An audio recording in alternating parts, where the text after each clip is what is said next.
any sort of lady is typically bad and like could mess up their job. So we just have to not, and then if you're able to move forward at all, we're actually right here. Ahí, en esa área de allá. Allá es el estacionamiento.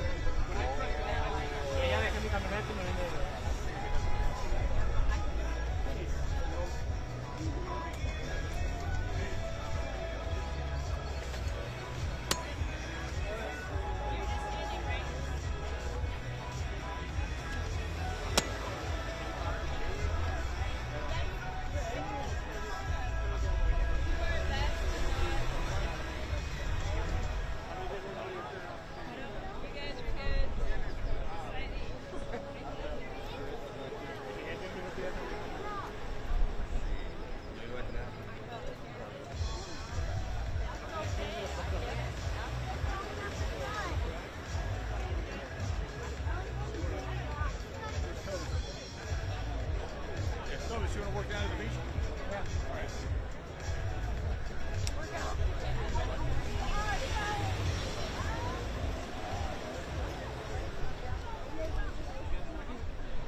Pasa que nos corran el video.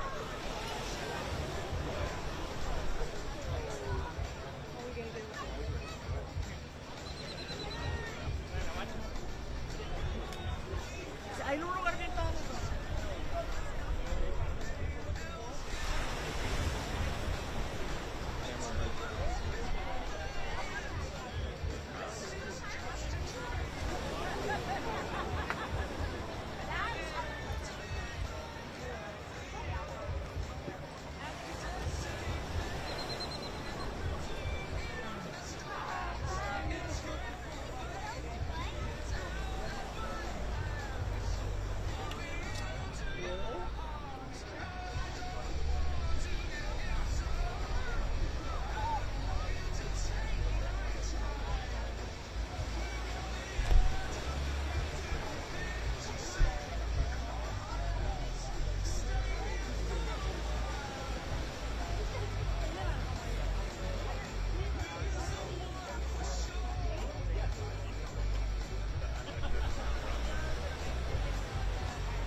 Hey, how you doing? Hola, ¿cómo está? Muy bien.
Good morning. You're looking at a live view of Starship as it awaits its first ever integrated flight test from Starbase, Texas, in just a little over 40 minutes from now. Today, we're hoping to see our Super Heavy booster and Starship spacecraft, collectively referred to as Starship, lift off together for the first time. Thanks for tuning in. I'm Kate Tice, Quality Systems Engineering Manager here at SpaceX headquarters in Hawthorne, California. And I'm Shiva Bharadwaj, a Space Operations Engineer here at SpaceX. Now, as many of you know, Starship is SpaceX's latest and largest vehicle developed to date. It represents a fully reusable transportation system designed to carry both crew and cargo to Earth orbit, the Moon, Mars, and beyond. If you've been following the development of Starship over the last couple of years, you know we've been doing a lot of testing leading up to this big one. Once fully developed, it will be the world's most powerful launch vehicle, with twice the thrust of Saturn V rocket and the ability to carry up to 150 metric tons to orbit. For reference, a 1-liter bottle of water is 1 kilogram, so 150 metric tons is basically 150,000 1-liter bottles of water, or, as I like to think of it, one rather lonely blue whale. Now, today's test will be the first of many as we work towards transitioning Starship from a developmental to an operational program. Our primary objective today is to gather as much data as we can around the fully integrated vehicles. That means the booster and the Starship and the ground systems.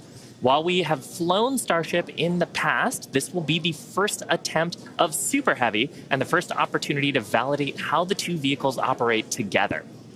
Any data that we get helps improve the future builds of Starship will be considered a success for the purposes of today's test.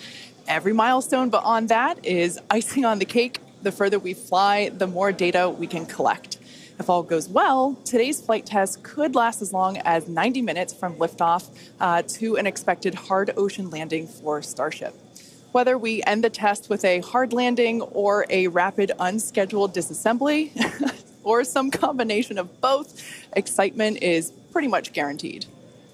Now, if it does all go well, Super Heavy will fire up its 33 Raptor engines, and it'll lift off from the launch pad down in South Texas. About 3 minutes into the flight, we're going to hope to see the Super Heavy separate from the Starship spacecraft.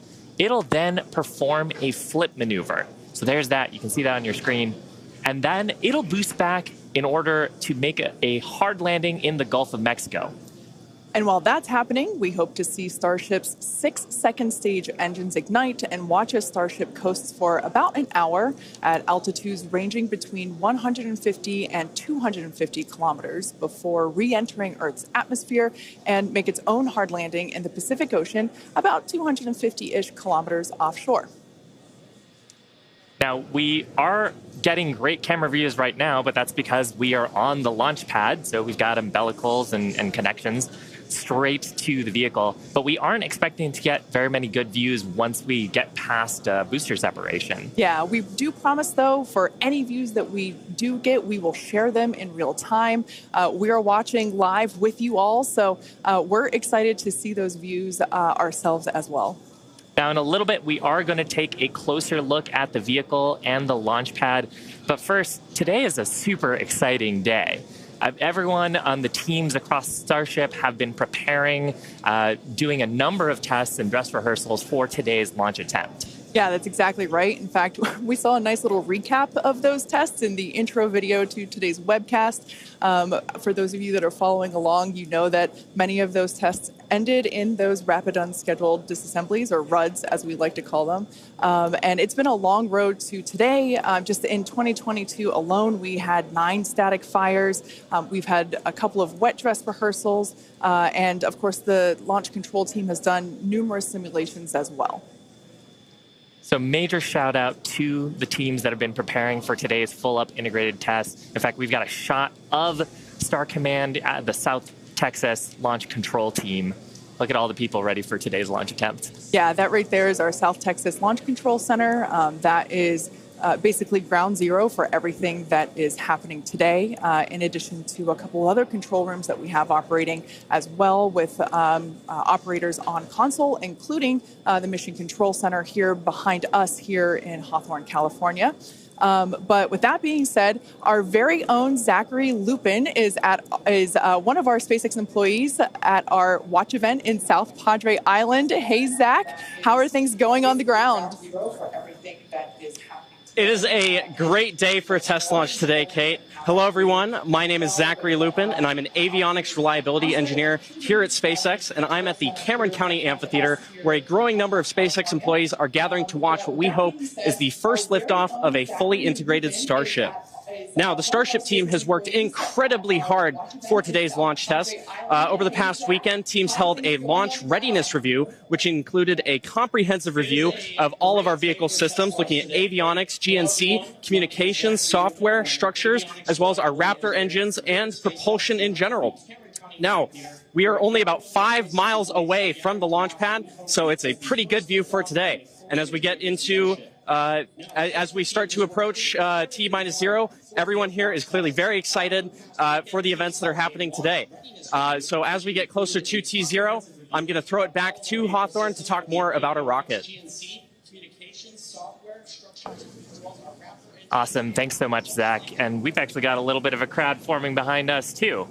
Now, we've got a shot of Starship on the screen. The entire Starship structure you see is made of stainless steel. And when that's fully stacked, it stands about 120 meters tall and about 9 meters around. To help you give a sense of just how big that is, we've captured a video of some of our teams doing final integration prep work in advance of today's test flight. Just like Falcon 9, Starship has 2 stages, which we will talk a little bit more about in a minute. But in addition to those 2 stages, Starship actually has a 3rd stage called Stage 0. It consists of all the launch pad infrastructure built around the rocket. You can see a great view of it there on your screen. It's truly an engineering feat in its own right. And I feel like it's something we don't talk about very often. There's a lot of infrastructure that goes into fueling and preparing the launch vehicle before a large test like this, really any launch. Now, let's talk about Super Heavy. The name says it all. It's super, it's heavy, it's super heavy. It goes by some other names, the first stage or the booster, but whatever you call it, the Super Heavy will be the vehicle responsible for powering Starship against that mighty gravitational pull we've got here on Earth. And when it's fully operational, it's going to get Starship to orbit. The booster alone stands about 70 meters tall and is about the same height as a fully integrated Falcon 9, but with a diameter roughly 2.5 times that of Falcon 9 and with 33 much larger engines. Yeah, and having those engines, and oh my gosh, I love this shot. We can see looking up into the launch mount at the 33 engines on the booster. Those are each of the Raptor engines that's going to power today's launch attempt. Yeah, this is an incredible view. One of my favorite views that we're going to get today.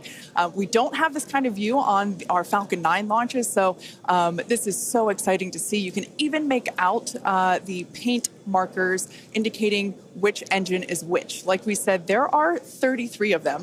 So there's a lot of fire that's going to be coming out from those engines in just over 31 minutes from now. As we mentioned before, there are 33 of them on the Super Heavy, the booster, and we don't see it right now, but the cluster in the center are the ones that are actually going to gimbal and help steer the booster back down for its water landing in the Gulf.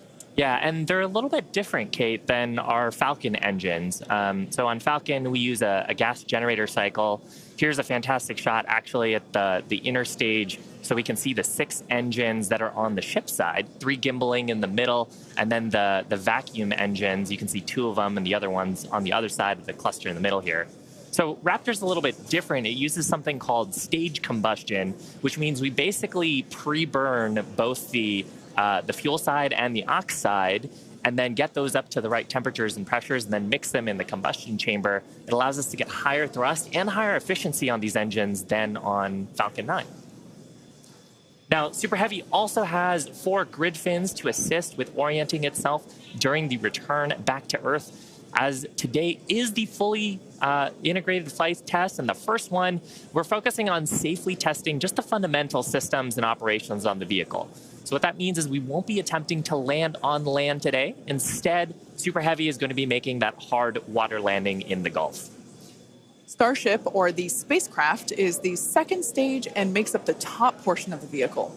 It's designed for carrying passengers and cargo between destinations on Earth, Earth orbit, and planetary destinations.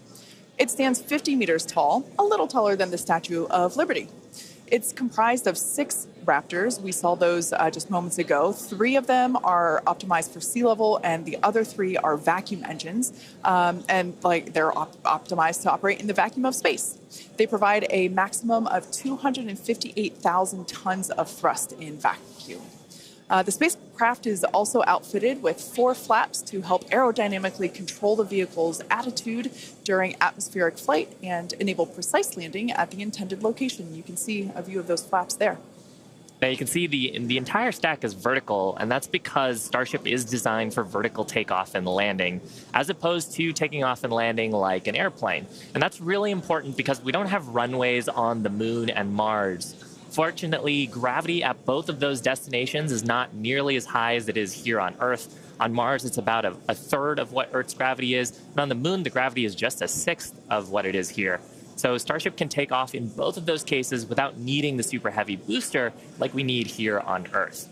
Now, for today's test, Starship does not have its landing legs attached, and that's because we aren't going to be attempting to return to the launch site or land on land. It's going to be doing another hard water landing at the end of today's test. We can't wait. Starship is wrapped in a heat shield, which is composed of 18,000 hexagonal ceramic tiles designed to insulate the vehicle during atmospheric entry, where temperatures can be as high as 2,600 degrees Fahrenheit.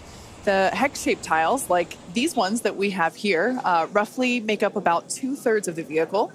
There's a couple of different geometries. The one that I have is for the circular portions of the vehicle, so it has this curvature to it, and the one that Shiva has. Yeah, this kind is a hexagonal shape, and there's several thousand of these all across the body of the vehicle. And it's worth saying we need these because when a spacecraft re-enters from orbital velocity, it's going faster than the speed of sound and causes a lot of heat to build up that has to get dissipated by these heat shield tiles. Yeah, one thing that's really cool about these is they're super lightweight. Even just holding them, we're able to even just hear how hollow they are because of the construction. But they do a great job of dispersing that heat during that atmospheric reentry. We actually produce these in-house at what we like to call the SpaceX bakeries. And they're located in Texas and Florida. So it's something that we designed and build in-house. And like we said, there's thousands of them. You can kind of see them on the exterior of the vehicle. So at this point in time, we are at T-minus 27 minutes and 18 seconds. So let's head on over to John Innsbrucker for an update on the countdown. Hey, John. Thanks, Kate, and good morning. I'm John Innsbrucker, Principal Integration Engineer here at SpaceX. We're currently loading propellant from the ground system into both the first and second stages. Now, both vehicles use the same 2 propellants. Our fuel is liquid methane at a temperature of just over 100 kelvins, or about minus 272 degrees Fahrenheit. Now, this is a different fuel from Falcon 9, where we use RP1 kerosene. And our oxidizer is liquid oxygen, the same as Falcon 9. But because there's no oxygen in space to support combustion, we have to bring our own. Now, a little bit of a recap. We did the go, no go poll at T-minus 1 hour and 45 minutes. And once the team gave their goes, we polled about 20 folks. We started loading propellants onto the booster at T-minus 1 hour and 39 minutes. And at T-minus 1 hour and 22 minutes, we began propellant loading of the ship, the second stage on Starship. Now, LOX loading of the second stage main tank is almost complete right now, but we'll actually stretch it out and wrap it up and finish at T-minus 5 minutes. And then at T-minus 3 minutes, as the booster finishes loading, the vehicle will be fully loaded with just over 10 million pounds propellant. Now, currently in the countdown, we've just passed the T-minus 26 minute mark. The good news is weather's looking good. You can see the blue skies there on the camera views from the drone. The only thing we're watching is winds. They are within limits at ground level. We expect they may pick up a little bit as we get farther into the window should we need to go that far. But the good news right now is that the weather is looking good. The range also is looking pretty good. We've moved almost all the boats out of the keep out zone overnight. We are working one, but we're still underway. And right now, as a reminder, if for any reason we do not make our test flight today, we have backup launch windows This could be either 24 or 48 hours after today, and it'll depend on how far we get into the countdown. But coming up on 25 minutes to go, everything is looking good, Kate. In order to make life multiplanetary, we need a fully reusable vehicle that's capable of carrying a huge amount of cargo and a lot of people to orbit and have a pretty quick turnaround. The idea is to effectively reuse launch vehicles just like airplanes. Crowd is getting excited here in Hawthorne behind Mission Control, as you can hear. Now, imagine if you had to wait for a new airplane to be constructed every time you wanted to fly. You'd rarely go anywhere, and it would probably be completely unaffordable for most of us. In order for us to get to Mars and back with lots of people, multiple times, reusability is a must. Now, in the near term and a bit closer to home here on Earth, Starship will be critical to other programs as well. Once it's operational, Starship will deliver the full-size and upgraded version of our Starlink satellites. And that's super exciting because our next-generation satellites represent a step forward in Starlink's capabilities and will provide more bandwidth and increased reliability to connect millions of people around the world with high-speed internet. And of course, Starship will fly a number of human spaceflight missions in the lead up to our first missions to Mars. Entrepreneur and pilot Jared Isaacman will command the first human spaceflight on Starship as part of the Polaris program. Jared served as a commander for Inspiration 4, the first all-civilian mission to orbit. Inspiration 4 launched aboard our Dragon spacecraft and Falcon 9 in September 2021, raising over $240 million for St. Jude Children's Research Hospital. The first human spaceflight on Starship will launch as part of the Polaris program, and you can learn more about that series of missions at polarisprogram.com. Now, our first lunar mission around the moon aboard Starship will be led by Japanese entrepreneur Yusaku Maezawa, also known as MZ. MZ flew to space for the first time in December 2021, he purchased all of the seats aboard Starship's first lunar mission in order to give artists and creators from all over the world the opportunity to go. And the hope is that what they will create in space will further inspire all of us here back on planet Earth. Now, over 1 million people applied for this mission, and earlier this year, they announced the final 8 crew members were selected, and you can learn more about them and MZ's mission at dearmoon.earth. Dennis and Akiko Tito are the first 2 crew members announced to fly on Starship's second commercial spaceflight around the moon. This will be Dennis's second mission to space after becoming the first commercial astronaut to visit the International Space Station in 2001, and Akiko will be among the first women to fly around the moon on a Starship. The Titos joined the mission to contribute to SpaceX's long-term goal to advance human spaceflight and help make life multiplanetary.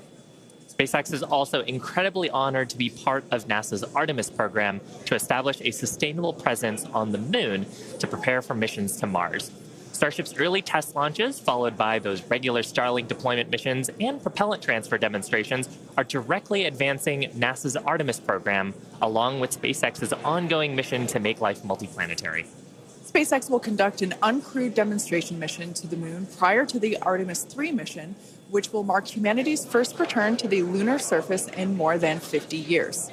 It's an exciting future, but let's talk a little about how we got to today.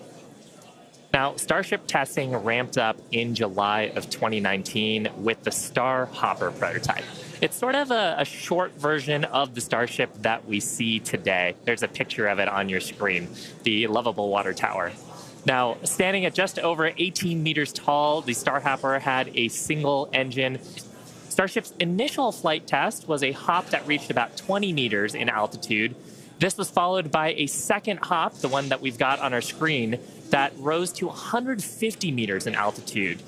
We took a little jaunt away from the launch pad and ended up landing about 100 meters or so further away from it, and you can see that on your screen. Now, notably, this was the first time that we had used a Raptor engine in flight and demonstrated control of this kind. As a Star Wars fan, I can't not see a flying R2-D2 there. Now, after a series of 150-meter hop tests with earlier prototypes, the Starship program saw a huge breakthrough during a test flight of the vehicle known as serial number 8, or SN8. SN8 demonstrated a first-of-its-kind controlled aerodynamic descent and landing flip maneuver. Yes, I'm talking about the belly flop. This 12.5-kilometer hop test took place December 2020 and saw the SN8 prototype ascend to an altitude of 12.5 kilometers and conduct a belly flop maneuver. While it didn't stick the landing, the test was a major milestone in the development of Starship. I love seeing the belly flop maneuver. Now, testing continued with the prototype on serial number 9. That was a 10-kilometer flight test in February of 2021. We had a nominal ascent, engine cutoff, reorientation, and controlled descent were stable. However, we unfortunately had a dramatic ending to the end of that flight when we had a failure on its engine to relight. That resulted in one of those rapid unscheduled disassemblies. But what was really, really exciting about both serial numbers 8 and 9 is how quickly we were able to achieve just our primary objectives in those 2 high-altitude test flights. In addition to getting lots of great data, Starship successfully demonstrated control of the vehicle and subsonic re-entry capability. Ultimately, we performed 9 Starship high-altitude test flights in total, and in May of 2021, SN15 launched from Starbase, reached an altitude of about 10 kilometers, performed a number of maneuvers, and safely returned to the launch site.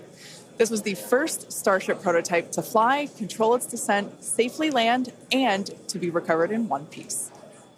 Now, having achieved that success in our suborbital campaign, one of the next big challenges for upper stage reusability is to survive the high heating hypersonic phase of entry.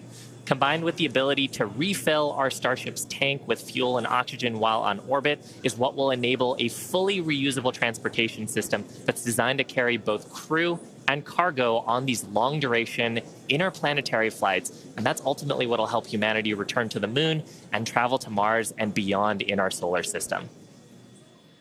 So as you can tell, it is nothing but an iterative process to get to the point that we are today and where we will go from here. That iteration is a core process of how we work here at SpaceX. We like to fly and we like to test early and often, both on the side of hardware and software. Yeah, that's an awesome point, Kate. Now, we are continuing our countdown to Starship liftoff just over 17 minutes from now. So, of course, let's check in with John for another status update. John? Thanks, Shiva.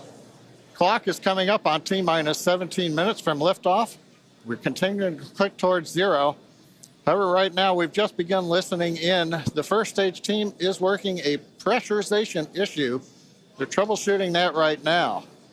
Now, we do have the option, if need be, if we can't solve this, then we would hold the count and probably treat today as a wet dress and not be able to launch. However, we are continuing to do propellant loading on both the Super Heavy and the ship stages. Now, most recently, we began loading liquid oxygen and methane fuel into the header tanks on Starship. At the very top, just underneath the nose there are 2 small spherical tanks. That's where the fuel and liquid oxygen header tanks are. That started at T-minus 27 minutes, and that propellant loading will continue until T-minus 9 minutes. We'll also continue loading the main tanks of the Starship second stage, although they're pretty much full right now. Everything will drain back as we get ready for launch at T-minus 5 minutes.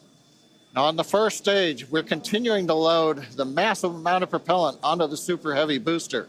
That's going to continue until T-minus 3 minutes. You can see the frost line on some of the views as both liquid methane and liquid oxygen go into the tank. It's 16 minutes and counting. We're also currently configuring the launch pad for liftoff. The booster hold downs are being prepared for the release at liftoff, and the second stage quick disconnect is beginning its configuration for release. The liquid oxygen and methane that are going into the second stage go through that quick disconnect. You can see it in some of the views, the arm that comes out just to the base of the second stage. That'll move out of the way as we lift off. At the same time, the SpaceX team continues to check in with the Coast Guard. We're working one boat that's in the safety perimeter. They are working to get that boat out of the way. We cleared several other boats out overnight. We're down to one, and we expect that'll be clear so that we can proceed with launch out over the Gulf of Mexico. But as a reminder, T-minus 15 minutes, 10 seconds and counting. We are working an issue on the first stage, and we'll bring an update as we get more insight into that issue. Now, today's test flight is taking place out of our Starbase facility in South Texas, and that facility has gone through a tremendous amount of change and growth in a really short period of time. Yeah, I mean, 3 years ago, not much even existed there. It was a very different scene, as you can see by that photo there on your screen. Fast forward to today, and the team is building out an entire production line. Yeah, last year they built 4 Starship Super Heavy boosters, 5 Starships, our 200 Raptor 2 engine, and this year they're targeting 5 boosters, 8 Starships in production for 2023. And really, you do need a production system to rapidly iterate, like we were talking about earlier, on the design of the vehicle as we learn more about it from these large tests. Yeah, absolutely. Pulling on my industrial engineering background, system fill is something that is critical to that goal. Being able to produce and launch multiple Starships means that we have to have a system full of those production vehicles, and we iterate on each one. So even the next Starship that will fly in whatever the next test is will be different than the one that you see there on your screen now. Now, the employees who have been at SpaceX a while say that Starbase does remind them of the early Falcon 1 days, except moving a whole lot faster. The team at Starbase is expanding as fast as the facilities are, and if you've ever wondered what life at Starbase is like, here's a quick peek.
Starbase directly employs more than 1,800 employees and is actually the largest employer in the area.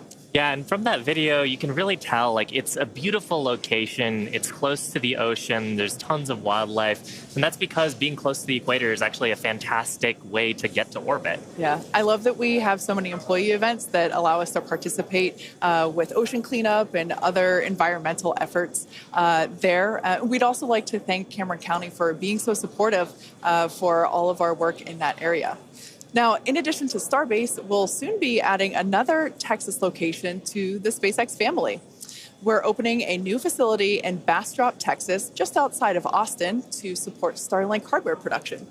The new facility will be over 500,000 square feet of manufacturing space, and the team has already started hiring. Now, we have all kinds of openings in production and manufacturing for technicians and leadership and manufacturing engineers and all kinds of site support roles. Basically, if you can think of a role, we're probably hiring for it. So if you're interested in helping expand human life to other planets or helping internet access here on Earth, consider becoming part of the SpaceX team at spacex.com/careers. Now, with that, let's check back in with Zach down at Starbase one last time before launch. Howdy, Zach. For technicians and leadership Hello, Kate and Shiva again. You can really feel the energy here at South Padre Island as more of the SpaceX team have gathered. We're standing just over 5 miles away from the launch mount, and so from here we've got a very nice view. I would basically say these are some of the best front row seats you could get, and might I add, beachside as well. Now, the Starship team has worked incredibly hard to get ready for this test, and we're all clearly excited for T0. And as we get into the final moments, one issue that could hold the countdown or cancel the test altogether is if a boat enters the safety perimeter. Now, over my shoulder is the Gulf of Mexico, which is normally very open to all of the boaters and fishers. However, today, SpaceX is closely coordinating with the United States Coast Guard to establish a safe zone and ensure public safety. And up to T0, SpaceX is in regular communication with the Coast Guard to ensure there are no boats in the area leading up to the launch. Now, fingers crossed that that does not happen. Now, I'll throw it back to the folks at Hawthorne as we get closer and closer to that T-0. To all of the boaters and fishers, however, today, SpaceX is closely coordinating with the United States Coast Guard to establish a safe zone and ensure public safety. And up to T0, SpaceX... We're just inside T-9 minutes and counting. We're listening on one of the background loops right now. Flight director is talking about the issue we've had on first stage, working the pressurization system. Decision right now is that we are going to stop the launch for today. We're going to transition the launch attempt to a wet dress rehearsal. So that means we're going to continue with the countdown sequence of events. We'll continue loading propellant, finishing up here shortly on the second stage. We'll also continue loading propellant onto the first stage, wrapping up at T-3 minutes. We're also going to go through pressurization steps, other steps of the countdown. This will be a full validation for the team, but currently the plan right now is we're waiting for final word, is that I think at T-10 seconds, we will finally stop the clock and then recycle the countdown for today. Now we're inside T-8 minutes and counting. We're continuing to load propellant on both the first and second stage. You can see the Starship second stage with the heat shield tiles there. Carriage arms are open. You can see the condensation around the first stage tank as we load liquid methane, liquid oxygen into the large super heavy first stage. And that propellant loading is continuing until T-3 minutes. As a reminder, and there's our great view looking up at the Raptor engines, the 33 engines. There's an outer ring of 20 engines, and then there's an inner set of 13. Those are the engines that can gimbal and adjust the course of the Starship vehicle on the way up. And of course, the first stage as it comes back down towards the water landing in the Gulf of Mexico. Now, when both stages are loaded, you can see the condensation frost on the side of the first stage. We'll have just over 10 million pounds of liquid propellant on board. Inside T-7 minutes, we're continuing to count.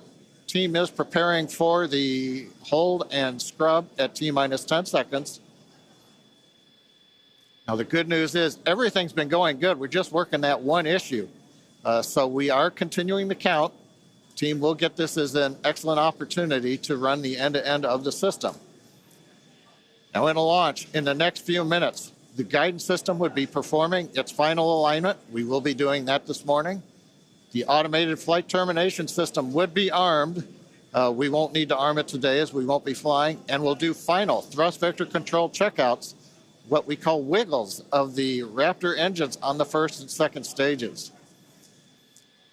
Now, normally in a countdown, if we needed to hold, there's a view of the second stage Raptor engines just above the first stage.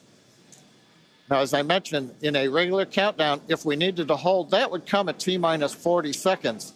That's the point in the countdown where we can pause to wait for final checkouts or pressurization to complete.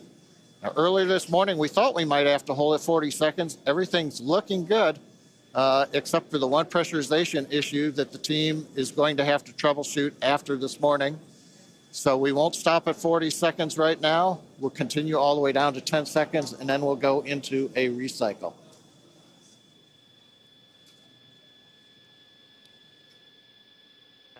John, you mentioned that we're going to be jumping into a wet dress rehearsal here, and I actually Now think we're coming up T-minus 5 minutes. Overall, though, Kate, Shiva, it's been a good day. It's a little sad listening to the flight director say that we're going to have to stop at 10 seconds, but I guess that's for everybody. It gives us a real run-through of the launch vehicle. Yeah, it's unfortunate. Of course, we wanted to see fire today and lift off. But that's okay. The point of the countdown is to allow the teams to progress to that T0 time in a coordinated fashion and really to unveil any issues prior to the ignition sequence. So the countdown did its job today. It allowed us to identify that press issue, and like John mentioned, the teams are going to work through it, and we are going to basically call it off at T-minus 10 seconds. But the integrated launch teams and us, we are going to treat this as if it were still a launch day. We're going to do this, what we now call a wet dress rehearsal. Yeah, and we've mentioned the term a couple of times here. We call it a wet dress rehearsal because we are wetting the propellant tanks. We are loading propellant into the vehicle. We've talked about the frost line a little bit here. That exercises the stage 0 system, the ground system, all of our infrastructure that loads propellants onto the pad. That exercises our procedures for the mission control teams. We're monitoring telemetry on the mission control consoles, looking at the pressures and the rates and the temperatures. And some of those things look a little bit different when you're getting up to the pre-flight pressurization levels and full propellant load. So we're learning things today about the integrated tests that are going to set us up for success in a future attempt later on, hopefully in the next 48 hours or so. And Kate, like it's also worth mentioning here, we're still going to take the count through to a pretty around the T-minus 10 second mark. So we're really going to exercise everything that we would up until that point in the vehicle states and ground procedures. Yeah, it's like we said before, any data that we can collect today is super helpful. And that's exactly what we're doing. We are continuing to collect this data and allow the teams to have be better informed for the next attempt.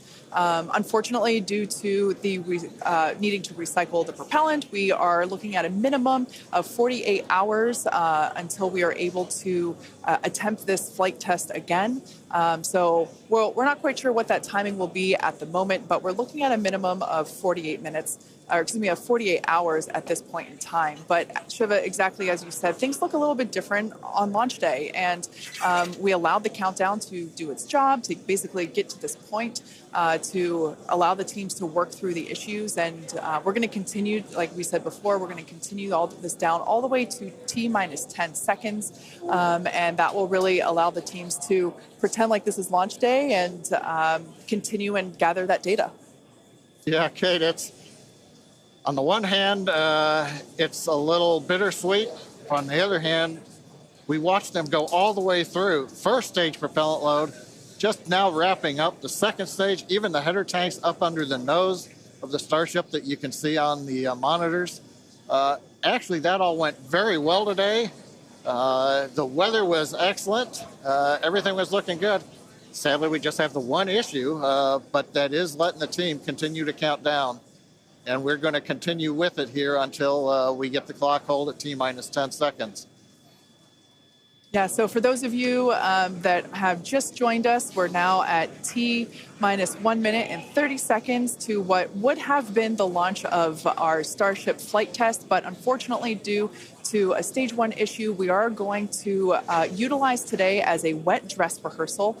Instead, we are not going to attempt launch. The teams are basically saying that we're scrubbing our launch attempt for today, and we are expecting a minimum of 48 hours in order to recycle.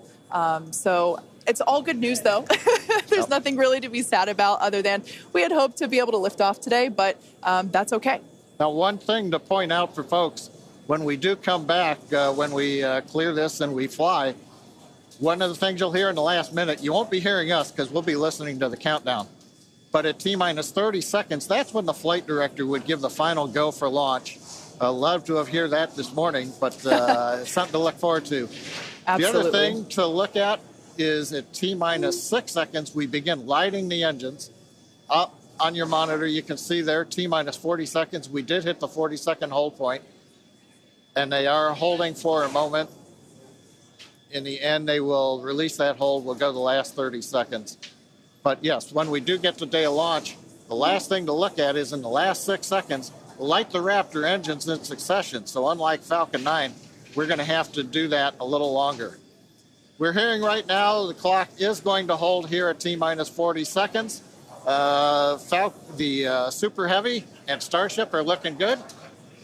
So with that, Kate, it's been a fast-paced morning. We got through it fairly quickly. But at this point, we're going to have to call it a morning. Yeah, that's right. So for those of you that have recently just joined us, we unfortunately had a hold on the countdown today, and that is going to scrub our launch attempts. But we are expecting a minimum of 48 hours in order to recycle. So be sure to keep an eye on our social channels, and we'll share information as soon as it becomes available. Until then, stay safe, and we'll see you soon.